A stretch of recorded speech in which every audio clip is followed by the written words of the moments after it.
Y'all, they bamboozled us with this Love and Hip Hop New York. It is so goddamn dry. So I'm going to be combining it with Love and Hip Hop Miami this time because they are definitely taking over this season. So y'all sit back and let's get into this episode.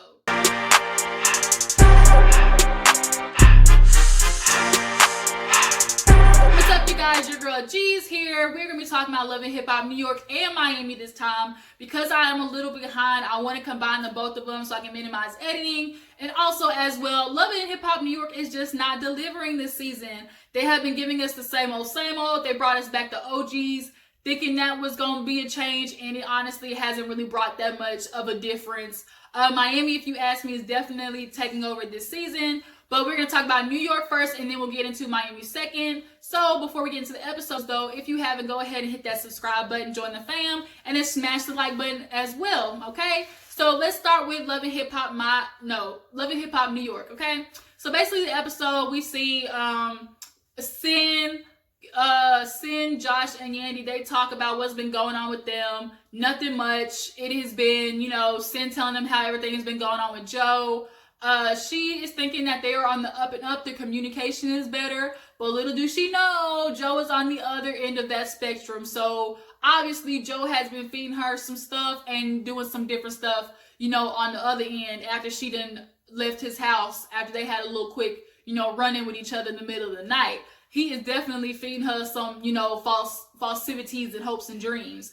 So Yandy basically explains to Sin how the little calming tea thing went with Kimbella and Chrissy. Jonathan was explaining how the shit didn't work. The calming tea was absolutely a failure. And at this point, nobody's fucking with each other. Yandy at this point is so far gone from Kimbella. If you ask me, I don't blame her. Kimbella, you no longer have a reason to be mad at Yandy. Like, you are just picking up stupid shit to be yelling at her about, to be mad about her about. You threw a damn drink on her face for no reason. You hyped that situation up. Like, girl, I'm so annoyed with you.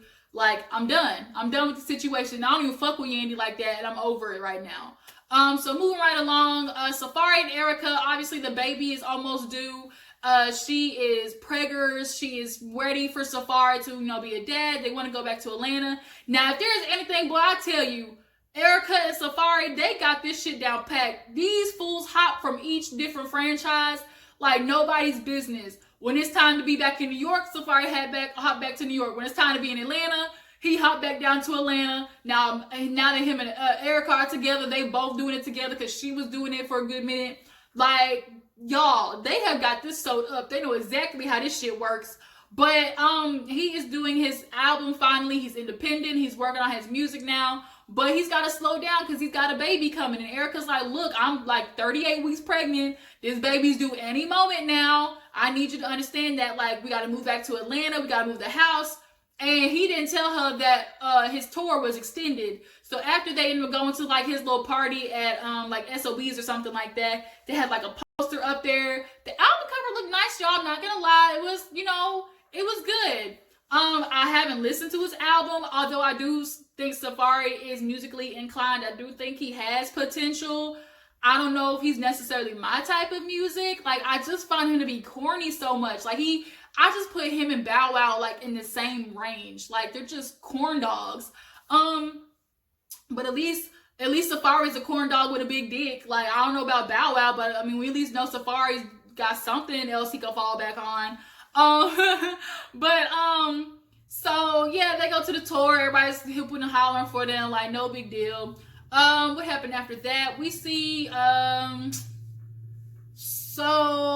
Jim Jones and Chrissy walk through the house. It's being built.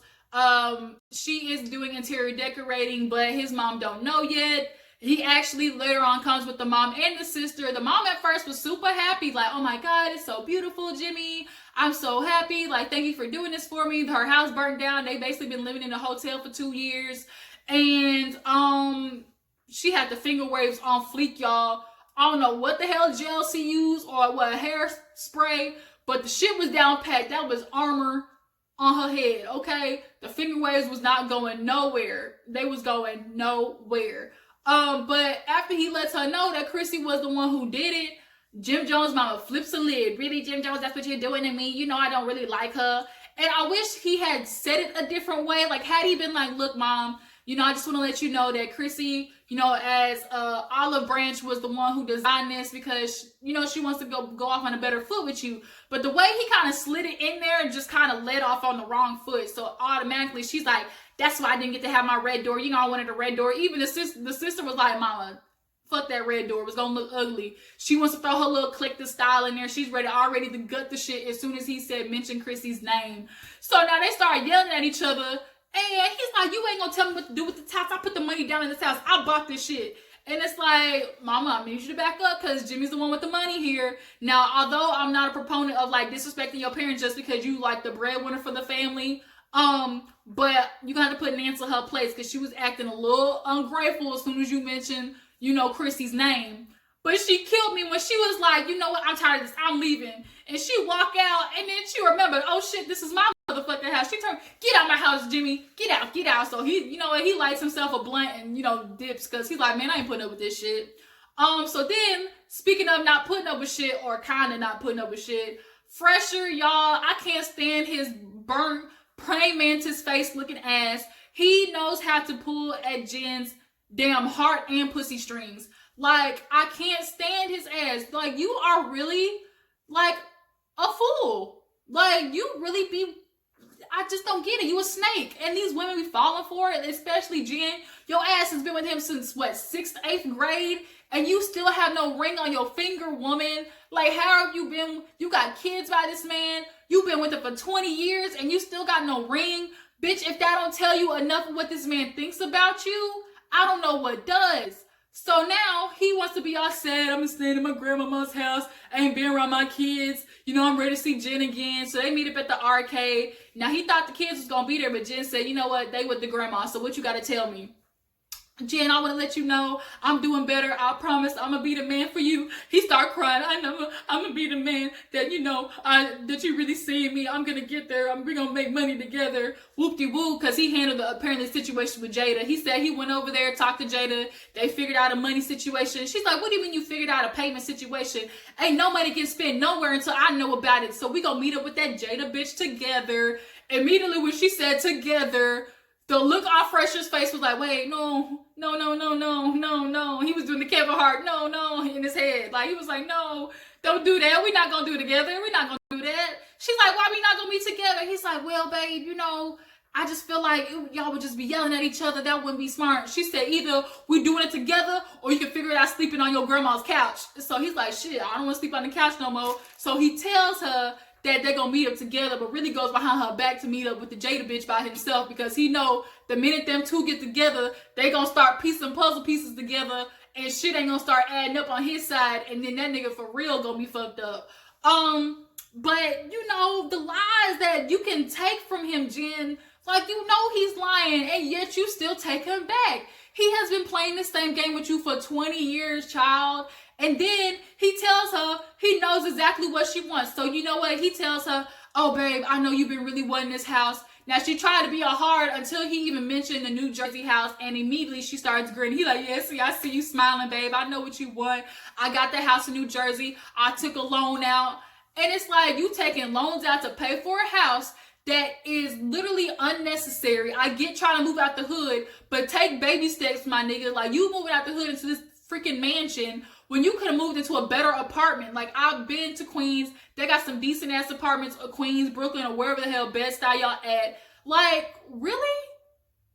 You couldn't get a loan to pay for Jada shit because you knew that bitch was gonna stay around. That's why you ain't got a loan to pay for her shit yet, because you know, regardless, that woman is in love with you. You can dick her down and she gonna forget about the money that you owe her, at least for another 6 months to a year. That's exactly what that is. He said, let me cool it down Jen first and then I'll work on Jada next. So she's happy that they got this house all of a sudden. She wants to take that as, oh, he's working for us and, you know, we're going to do this together to get rid of this bum bitch Jada. If you was smart, Jen, you would stop yelling at Jada and take your nice ass, put your shit on pause about being upset. Be cool and talk to the bitch, because she'll give you the real information about how long they really been messing with each other and how long, you know, because he said I love you to the girl in email. You think he just telling her that shit just off rip?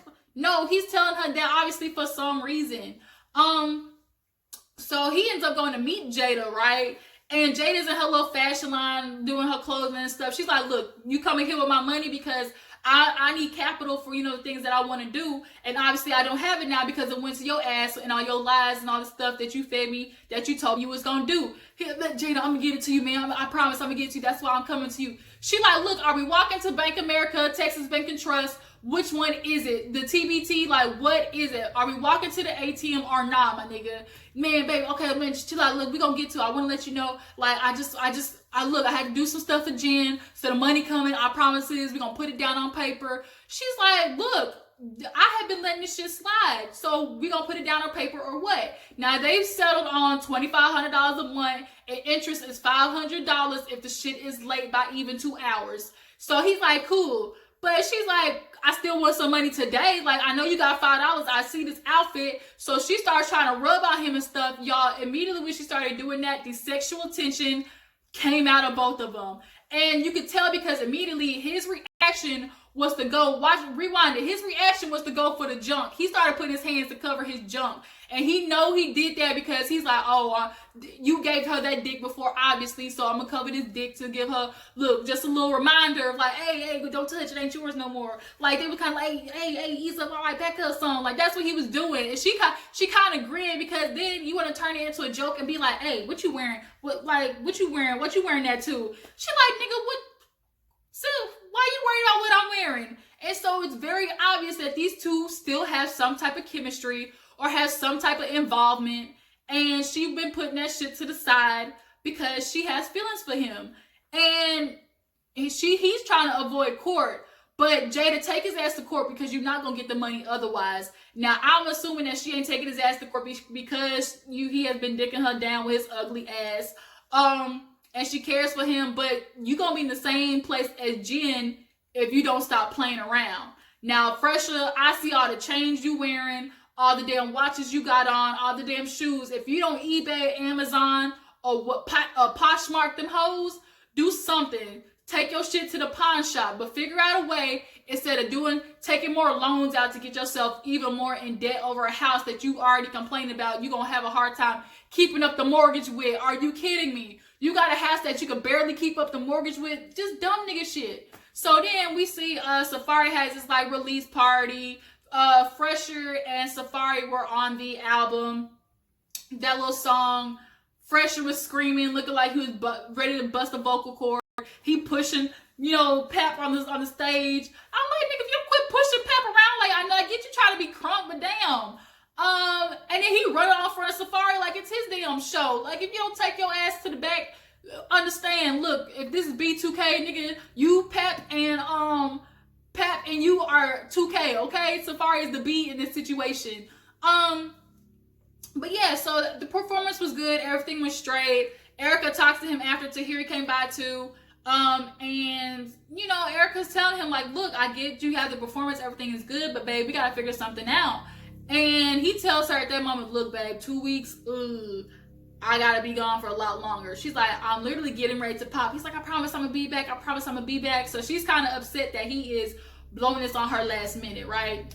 So, we see the situation where Remy and Pap, they handled this, the Brittany Taylor situation where she got dotted in the eye and she got a bruise under her eye socket. She absolutely deserved it. The bitch was talking shit all the season that she was on Love and Hip Hop, and I'm assuming it was one of Remy's, crew members who did it, which is why she went after Remy, but they ain't had no proof on her. So, look, you just gonna have to take the consequences of running your mouth. Bitch, talk shit, get hit. So after that, what else happened? We see Remy and Joe Budden talk. She's like wanting him and Sin to get back together. Now he's saying, oh no, we just co-parenting, like we good, we're better communicating. That's all it is. That's all it is. Everybody needs to mind their business. Obviously to you that's what it is, but you are feeding Sin some opposite bullshit to make her feel like, oh, there's some hope. So Joe, you might want to fix that, okay? Before Tahiri come out and spill the real beans, because obviously there is something she's holding because she feels like she's the ex. Okay. What else happened after that? Honestly, finally they move into the house, right? And Jen starts going around, I want this, I want that, the pool needs to be extended, we're gonna put the chairs right here, we're gonna renovate the kitchen. Literally, Phresher's like, bitch, we just moved in. I'm broke as a joke right now. I literally got nothing else to give you. She's like, oh no, this is what we doing. Jada ain't getting no money till I get my furniture. So then he tells her, look, I gotta tell you, I met up with her behind your back, and immediately she gets pissed off and starts doing the mostest. Like, oh my God, you met the bitch. Like, this is what we doing. Why did you meet up with her without me? Now here's the part where he literally shot himself in the foot, because he goes, babe, you know, I just didn't think it would be fair to her.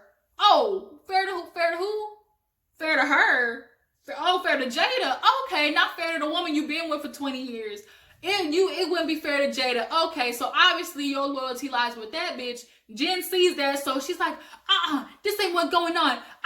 That bitch, I'm going to jail, and when I kill her and bury the body, you gonna help me bury it. And it's like, why does she insist on doing the most, acting like the freaking project baby? That is so unnecessary. Bitch, if you kill her and bury her, go ahead and jump in the grave with her ass, because you just as dumb as her. And if you keep acting up, like, can you stop screaming before your ass cheek pops, before you bust a butt cheek with them old fix-a-flat ass cheeks? Like, I'm gonna need you to quit, Jen. You're not making yourself look no better over this fool that ain't providing you with shit. You keep trying to give him the opportunity to prove that he's gonna make this money that you think he's gonna make, because he's had this same dusty ass chain on, the Phresher with a PH.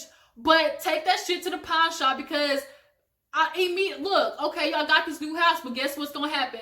The shit's gonna be bought on the same auction Jim Jones' house was bought on for $200. That's what's gonna happen. We're gonna see y'all shit on the next headlines. Phresher and Jen's home up for auction. Buy it right now. We buy ugly houses. Jen, you a fool, and you get exactly what you deserve. I tried to feel sorry for you in the beginning, but I'm not gonna feel sorry for no bitches who don't learn no lesson. Like, I can't with you. Like, I can't. Obviously you ain't got no money because the nigga took out a loan for the house. Do you not understand? You go and get a loan when you don't got the money, bitch. Like, I'm not understanding. Like, y'all want to keep up with the Joneses, and y'all gonna be homeless under the goddamn New York Bridge. So then I think that's basically the episode. Ain't shit else happened. So let's move on to Love and Hip Hop Miami, okay? So we see Amara La Negra talking to her mom. She out there gardening and shit, y'all. I love Mommy La Negra, okay? She be telling her daughter the shits. Like, your daddy was a shit, and you need to let him go. Because Amara comes to her and says, look, you know, Dad came up to me. I need to let you know we had a conversation after my performance. Everything was good. You know, he told me everything that was going on in his life. But they didn't show this part of the conversation. But apparently that same night, the daddy's asking for money for his medical care.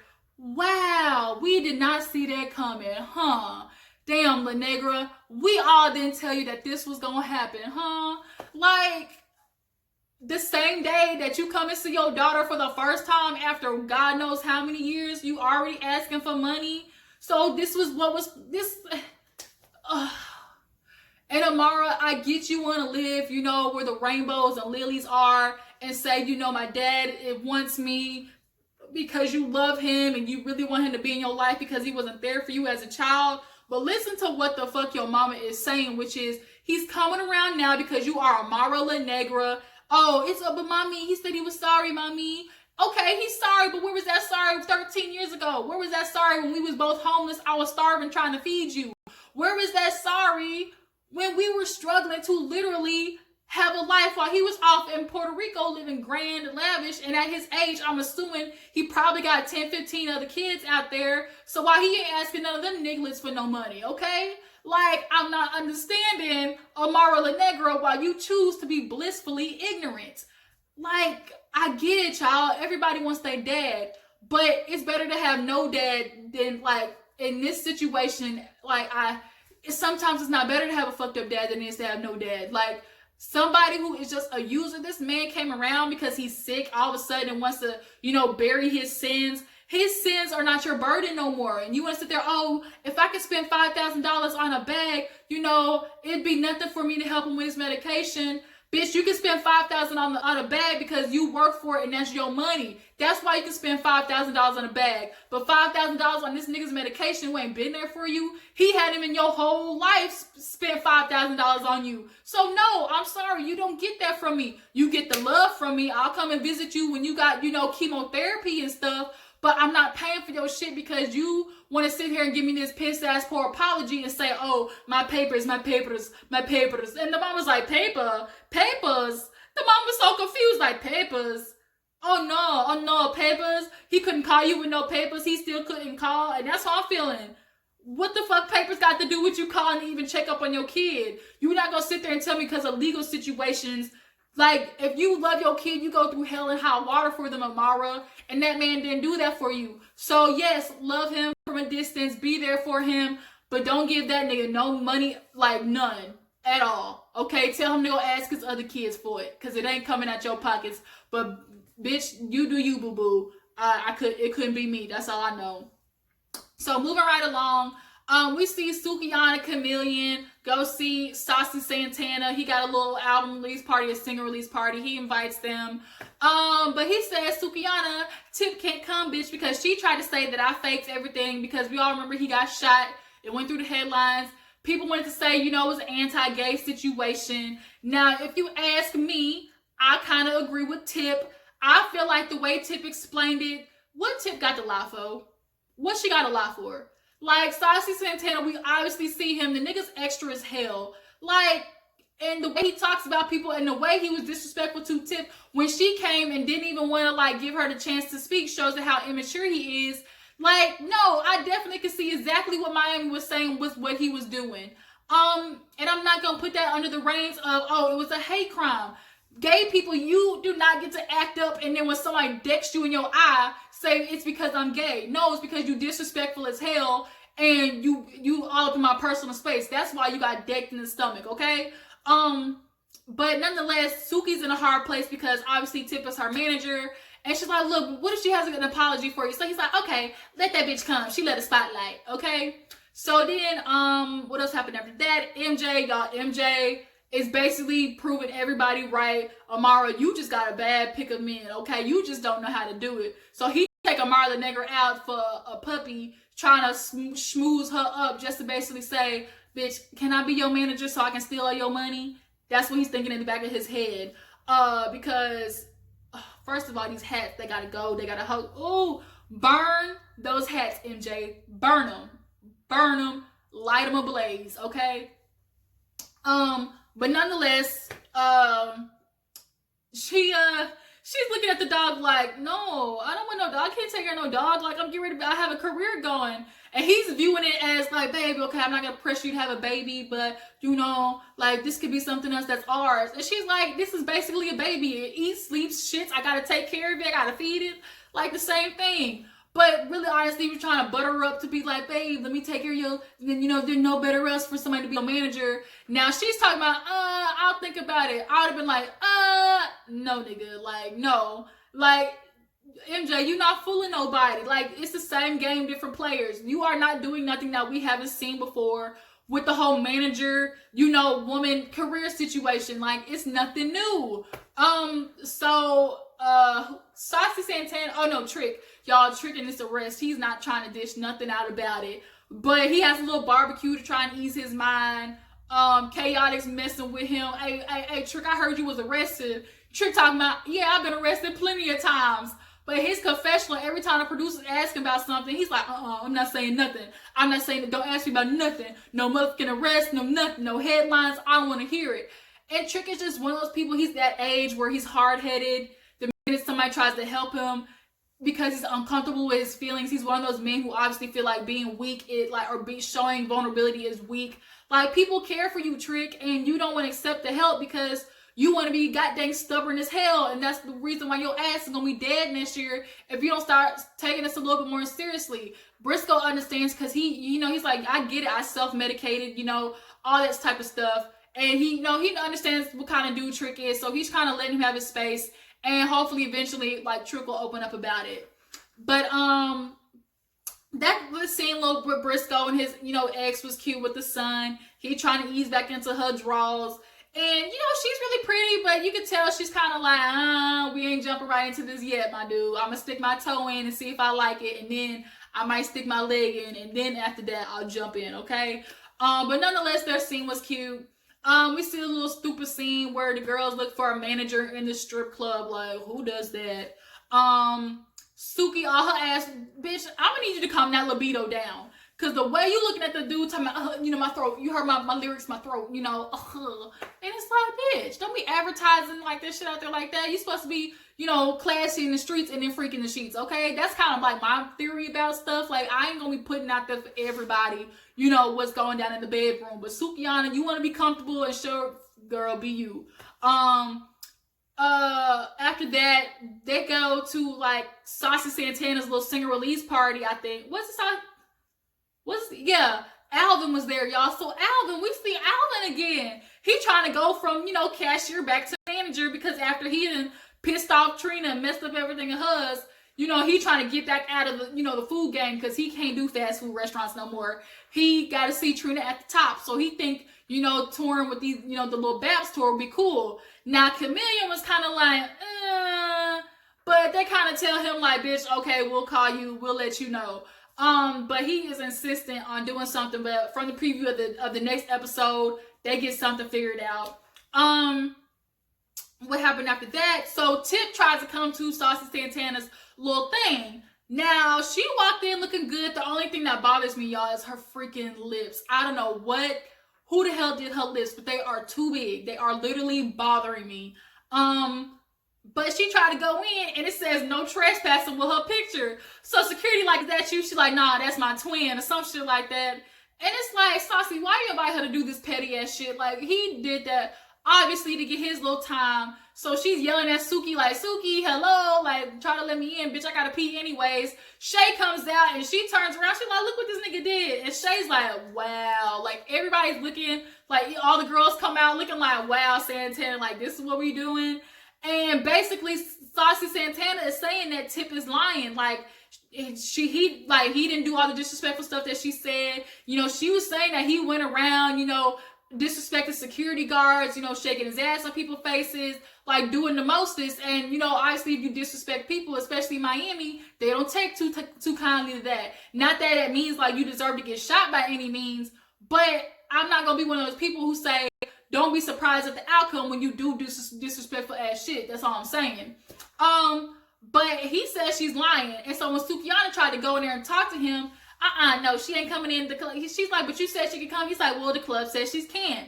And like that right there just goes to show me like it's definitely in him what exactly Miami was talking about. But I can appreciate she just laughed it off. Like it wasn't that serious. She handled it mature. Tip is just one of those people who to me, like she doesn't really go there unless like it is super serious or like extra. So I can appreciate that. She walked her little ass off. She looked good walking away though, y'all. She don't want one of few girls' asses who don't look like ridiculous. So MJ and Prima Donna are there and they're talking and stuff, and not MJ, but Amara is talking to Prima Donna about MJ, saying like, I basically lost my boyfriend. Like he's trying to treat me like a business person every time he comes home. It's never just like a chill night. It's you need to do this, you need to do that. Like you business, you gotta fix this. And it's like, where is my partner at? Not like my business manager. Where is my partner at? And Madonna let her know, look, bitch, don't let him take control of your career. That's for you. Don't let him do that. Like, keep an eye on him. And we later see in the episode towards the end, Prima Donna goes back home, right?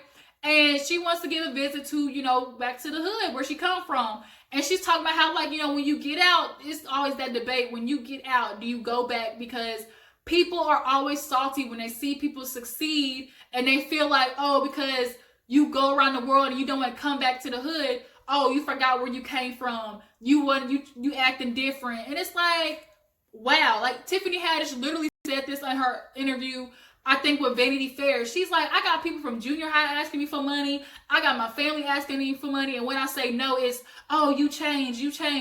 Oh, I changed because I'm not sitting here taking care of your lifestyle because your ass don't want to work hard enough to get it. Like, people are very good with doing that, trying to make you feel guilty for success. And her friend told her very well, girl, you get out, you do what you do, and don't ever let anybody feel like you owe them because of that.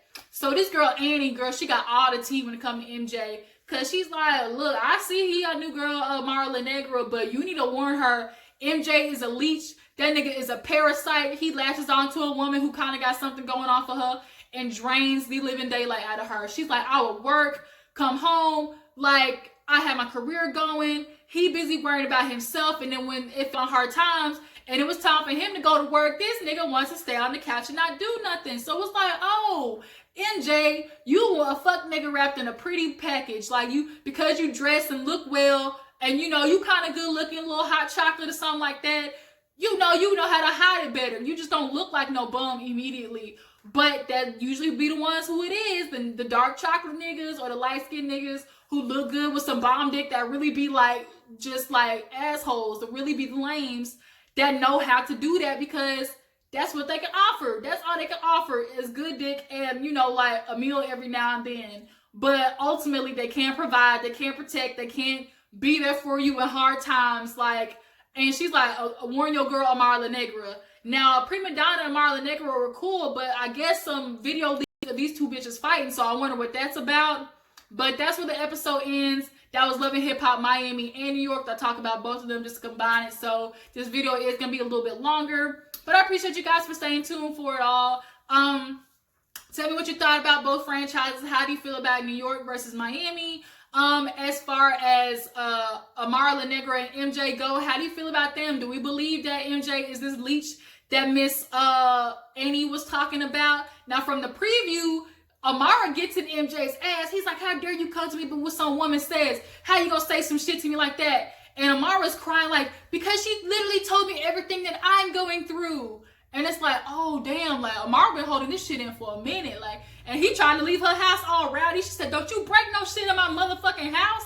Like, MJ, you better not leave this roof all disrespectful after you done moved in after 3 months of knowing. Mama La Negra has been waiting for his ass to get out. Amara, too, when it comes to your daddy, when it comes to Mr. Papi La Negra, let his ass be. I'm sorry if, you know, chemo don't help, but it is not your responsibility to help that man. It ain't. Y'all tell me what you think about the episodes. I appreciate you for tuning in. Don't forget to follow me on Instagram and Twitter at ggdoll0321. Subscribe to my channel and smash that like button. I will catch you guys on the flip side. Deuces.